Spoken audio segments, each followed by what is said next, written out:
So the first step is you need to go to ChatGPT's homepage, that is an OpenAI homepage. So this is the OpenAI homepage, openai.com. Once you go in there, you need to log in.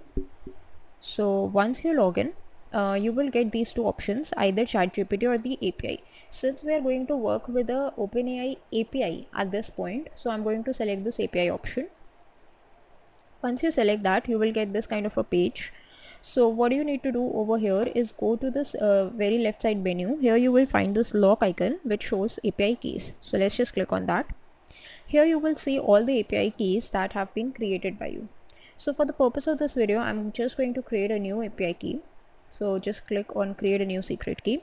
If you want to provide it a name, we can provide it. Let's just say node.js test. And then click on create secret key. So once your secret key begins creation, you have to verify that you are a human. So you have to just work on these puzzles. So I will just quickly solve these puzzles and then continue the video.